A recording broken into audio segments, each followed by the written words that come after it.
स्वागत आपका एक नए वीडियो में। आइए जानते हैं दोस्तों आज का मुख्य समाचार। बने रहिएगा आप हमारे साथ, कई अपडेट है। राशन आखिर फरवरी महीने का कब मिलेगा और किसान निधि का पैसा कब आएगा, और आज है बसंत पंचमी, आप ये गलती बिल्कुल मत करिएगा।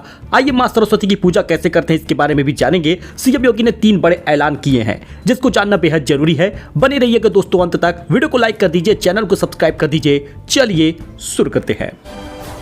बात करें पहले बड़ी खबर की तो फरवरी का राशन 15 से 16 फरवरी तक मिलेगा। कोटेदारों से बात करने पर यह बात पता चली है और वहीं पर ई-पॉस मशीन से राशन बांटने का सीडीओ ने निर्देश भी जारी कर दिया है, जिस वजह से इस बात पर आशंका लगाई जा सकती है कि अब बस 1-2 दिन बाद ही राशन मिलना शुरू हो जाएगा। कलेक्ट्रेट सभागार में सोमवार को जिला खाद्य एवं सतर्कता समिति की बैठक हुई थी। इसमें नगरीय ग्रामीण क्षेत्रों के कोटेदारों को दुकानों में इलेक्ट्रॉनिक वेइंग मशीन और ई-पॉस मशीन लगाकर राशन वितरण के निर्देश दिए गए हैं। दरअसल राशन का उठान हो चुका है, कोटेदारों के पास गेहूं चावल बाजरा पहुंच चुका है, बस अब उनको डेट का इंतजार है। कई जगहों पर ई-पॉस मशीन और वेइंग मशीन लग चुकी है।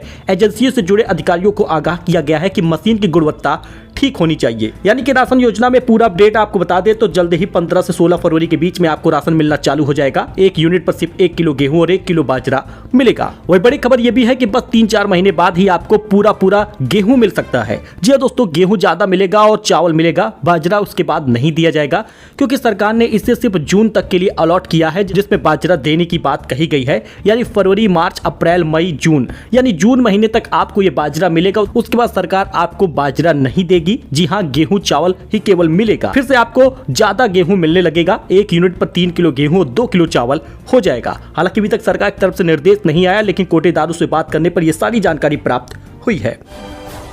वही हम पेटीएम के साथ काम करने को तैयार हैं अगर देश के इस बड़े बैंक ने दिखाई है दिलचस्पी। जी हाँ दोस्तों, अमिताभ चौधरी ने कथित तौर पर कहा कि यदि रिजर्व बैंक ऑफ इंडिया यानी आरबीआई हमें पेटीएम के साथ काम करने की अनुमति देती है तो निश्चित रूप से हम उनके साथ काम करेंगे, क्योंकि वह इस सेक्टर का एक महत्वपूर्ण प्लेयर है। दोस्तों, पेटीएम पर गहराते संकट के बीच प्राइवेट सेक्टर के दिग्गज बैंक ने यानी कि एक्सिस बैंक ने फिनटेक फर्म के साथ काम करने की दिलचस्पी दिखाई है। बैंक की ओर से कहा गया है कि अगर आरबीआई उसको ऐसा करने की अनुमति देता है तो वो पेटीएम के साथ काम करेगा।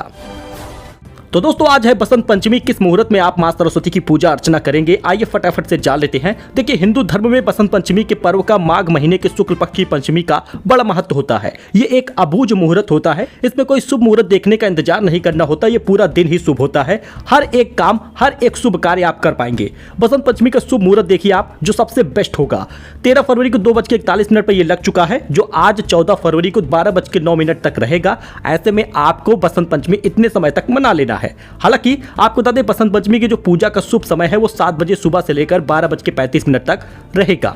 लेकिन आपको इन बातों का ध्यान रखना होगा कि बसंत पंचमी के दिन पीले वस्त्र धारण करिएगा, माथे पर एक पीला तिलक जरूर लगाइएगा। मां सरस्वती की पूजा में पीला वस्त्र, पीले फूल, पीली मिठाई, हल्दी, पीले रंग का इस्तेमाल जरूर करिएगा।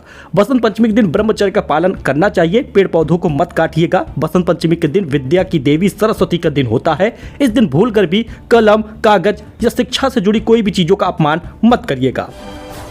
तो 16वीं किस्त का पैसा कब आएगा? इन 5 चीजों में से अगर एक भी चीजों में गलती है तो आपका पैसा अटक जाएगा। जी हाँ दोस्तों, 16वीं किस्त का पैसा बस इसी फरवरी के लास्ट और मार्च की शुरुआत तक आएगा। दोस्तों, आपको बता दें, प्रधानमंत्री किसान सम्मान निधि योजना को लेकर अभी तक कोई डेट फिक्स नहीं हुई है, लेकिन कृषि मंत्री के द्वारा जल्द ही ट्वीट करके इसकी जानकारी दी जाएगी। हालांकि अगर आप एक किसान धारक है तो आपको ये बात जाननी चाहिए कि क्या क्या चीजें आपकी चेक होती है। देखिए, अगर आपका स्टेटस चेक हो रहा है तो आपको सबसे पहले ये जान लेना है कि फेस ऑथेंटिकेशन, आधार ऑथेंटिकेशन जरूरी है। चाहिए आधार सीडिंग, लैंड सीडिंग सब कुछ हुआ रहना चाहिए, वरना पैसा आपका अटक सकता है। देखिए, ऐसा करने के लिए आपको Aadhaar number, account number, phone number का ऑप्शन नजर आएगा।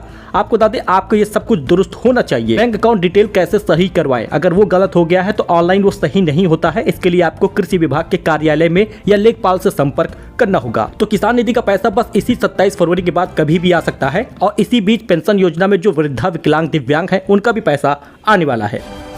तो अब घर बैठे दर्ज करा पाएंगे आप यूपी में राजस्व मुकदमे। सॉफ्टवेयर तैयार हो गया है। यूपी में राजस्व मुकदमे पर अब घर बैठे दर्ज करा सकेंगे मुकदमा। इसके अलावा दोस्तों, कॉमन सर्विस सेंटर पर भी जाकर मुकदमा दर्ज किया जा सकता है। इसी माह पर सॉफ्टवेयर लॉन्च कर दिया जाएगा। तो यूपी में फर्जी शादी के बाद फर्जी ऑपरेशन, सामूहिक विवाह योजना के बाद आयुष्मान योजना में बड़ा घोटाला हुआ है। यूपी में फर्जी शादी के बाद फर्जी ऑपरेशन का मामला सामने आया है। बलिया में मुख्यमंत्री सामूहिक विवाह योजना में घपले के बाद प्रधानमंत्री जन आरोग्य आयुष्मान योजना में घोटाला हुआ है। बिना ऑपरेशन के धनराशि हड़पी जा रही है और इसका क्लेम ले लिया जा रहा है। स्वास्थ्य विभाग की टीम ने उन सभी 52 मरीजों के बयान और इससे संबंधित दस्तावेज हासिल किए हैं जिनका ऑपरेशन हुआ दर्शाकर चिकित्सक ने आयुष्मान योजना के अंतर्गत सरकार द्वारा देय रिफंड झटक लिया है। वही दोस्तों, मनीष सिसोदिया को 3 दिन की जमानत मिल गई है। भतीजी की शादी में लखनऊ जाएंगे। फरवरी 2023 से जेल में है पूर्व डिप्टी सीएम। दोस्तों, मनीष सिसोदिया को सीबीआई ने 26 फरवरी 2023 को गिरफ्तार किया था। उन्होंने 1 मार्च 2023 को दिल्ली के डिप्टी सीएम पद से इस्तीफा दे दिया था। दिल्ली की राउज एवेन्यू कोर्ट ने सोमवार 12 फरवरी को मनीष सिसोदिया को 3 दिन की अंतरिम जमानत दी है। तो लखनऊ वाराणसी में तेज बरसात, चित्रकूट में ओले गिरे हैं। लखनऊ समेत 7 शहरों में भी बारिश हो रही है। 26 जिलों में अलर्ट है। अयोध्या सबसे ठंडा है। यूपी में मौसम एक बार फिर से बदल गया है। लखनऊ, वाराणसी और प्रयागराज समेत 7 शहरों में गरज चमक के साथ बारिश हुई है और अभी ये 15 फरवरी तक ऐसे ही अलर्ट बना रहेगा। बारिश के चलते हल्की ठंड भी लौट आई है। वहीं चित्रकूट में ओले गिरे हैं। मौसम विभाग ने मंगलवार को प्रदेश के 25 जिलों में बारिश का अलर्ट जारी किया था और 11 जिलों में ओले गिरने का अलर्ट अभी भी जारी है। तो लाइव कंसर्ट में आदित्य नारायण ने फैन से की बदसलूकी। वीडियो रिकॉर्ड कर रहे फैन के हाथ पर मारा माइक और फिर फोन छीनकर भीड़ में फेंक दिया। जी, अब फेमस बॉलीवुड सिंगर उदित नारायण के बेटे आदित्य नारायण एक बार फिर से सुर्खियों में आ गए हैं। उनका एक वीडियो सोशल मीडिया पर वायरल हो रहा है जिसमें वो कॉन्सर्ट के दौरान अपने एक फैन से बदसलूकी करते नजर आ रहे हैं। हाथ पर माइक मारकर छीना है फोन। वायरल हुआ यह वीडियो छत्तीसगढ़ के भिलाई में चल रहे एक कॉन्सर्ट के दौरान किया गया है। आपको बता दें, आदित्य स्टेज पर शाहरुख खान की फिल्म डॉन के गाने और आज की रात पर परफॉर्म कर रहे थे। इसी दौरान एक फैन जो उनकी परफॉर्मेंस रिकॉर्ड कर रहा था, आदित्य ने पहले उसके हाथ पर माइक मारा और फिर उसका फोन छीनकर भीड़ में फेंक दिया।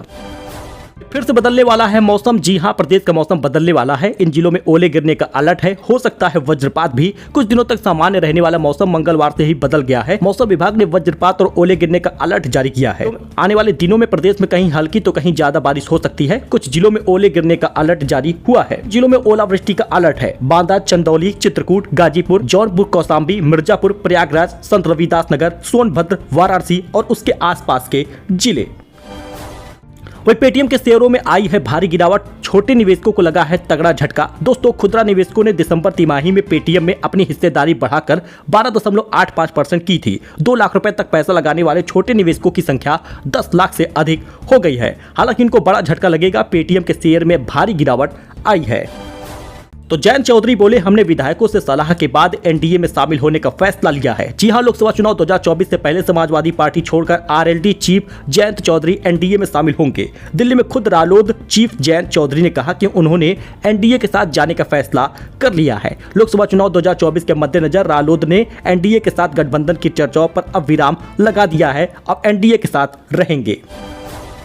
वही दोस्तों, राम जन्मभूमि परिसर के इस एरिया में नहीं उड़ेंगे ड्रोन। बिना परमिशन उड़ाए तो होगी ये मुसीबत। दोस्तों, यूपी अयोध्या में सुरक्षा कड़ी कर दी गई है। अयोध्या में राम जन्मभूमि परिसर का रेड जोन ड्रोन वर्जित क्षेत्र घोषित हुआ है। वहां बिना परमिशन के ड्रोन उड़ाए जाने पर केस दर्ज होगा। सुरक्षा के मद्देनजर फैसला लिया गया है। अयोध्या पहले से ही आतंकियों की हिट लिस्ट में रही है। कई बार हमले की कोशिश भी हो चुकी है। ताजा घटनाक्रम में 22 जनवरी को प्राण प्रतिष्ठा के 5 दिन पहले ही यूपी एटीएस ने जासूसी के आरोप में 3 खालिस्तान के संदिग्ध को पकड़ा था। यही कारण है कि ऐसा नहीं हो पाएगा। अब ड्रोन नहीं उड़ा पाएंगे। तो दिल्ली कूच को तैयार है किसान। सरकार को सुबह 10 बजे तक दिया है अल्टीमेटम। बातचीत में कहां फंस रहा है पेच, इसको जानिए। दोस्तों, रिपोर्ट के मुताबिक लखीमपुर खीरी में हुई हिंसा में मारे गए किसानों के परिवारों को मुआवजा देने पर सरकार राजी हो गई है। इसके अलावा बिजली अधिनियम 2020 वापस लेने पर भी सहमति बनी है। किसानों ने 13 फरवरी को दिल्ली कूच का ऐलान किया है। इस बीच सोमवार को चंडीगढ़ में 3 केंद्रीय मंत्रियों और किसान नेताओं के बीच दूसरे दौरे का अहम बैठक हुई है। एमएसपी और कर्ज माफी की मांग को लेकर किसानों ने केंद्र सरकार को मंगलवार सुबह 10 बजे तक अल्टीमेटम दिया था, जो कि बैठक में कोई बड़ी बात सामने नहीं आई है। किसानों के परिवारों को मुआवजा देने पर फिलहाल सहमति बनी है। अब भारत बंद का ऐलान किया है। अरविंद केजरीवाल के अयोध्या दौरे पर योगी के मंत्री का तंज, कहा राम जी ही कराएंगे बेड़ा पार। जी हां दोस्तों, आम आदमी पार्टी यानी एएपी के संयोजक दिल्ली के मुख्यमंत्री अरविंद केजरीवाल पंजाब के मुख्यमंत्री भगवंत मान के साथ अयोध्या पहुंचे हैं, जहां दोनों नेताओं ने अयोध्या में बड़े भव्य राम मंदिर में भगवान रामलला के दर्शन किए। सीएम अरविंद केजरीवाल के दौरे को लेकर योगी सरकार के मंत्री ने निशाना साधा है। यूपी के मंत्री नंद गोपाल गुप्ता नंदी ने कहा कि एक्स पर पोस्ट लिखते हुए कि थोड़ा देर से ही सही, लेकिन समझ में आ गया है राम जी ही बेड़ा पार करेंगे। तो सीएम योगी की फटकार का तत्काल असर हुआ है, किसानों को मिली बड़ी खुशी, इनको मिलेंगे 177 करोड़। दोस्तों उत्तर प्रदेश सरकार ने कहा कि फसलों के मुआवजे से छूटे 3.5 लाख से अधिक किसानों को करीब 177 करोड़ दिए जाएंगे। सरकार ने कहा कि कुछ तकनीकी कारणों से वित्तीय वर्ष 2021-22 का ये कार्य नहीं हो पाया। सीएम योगी की फटकार के बाद ये असर दिखा है।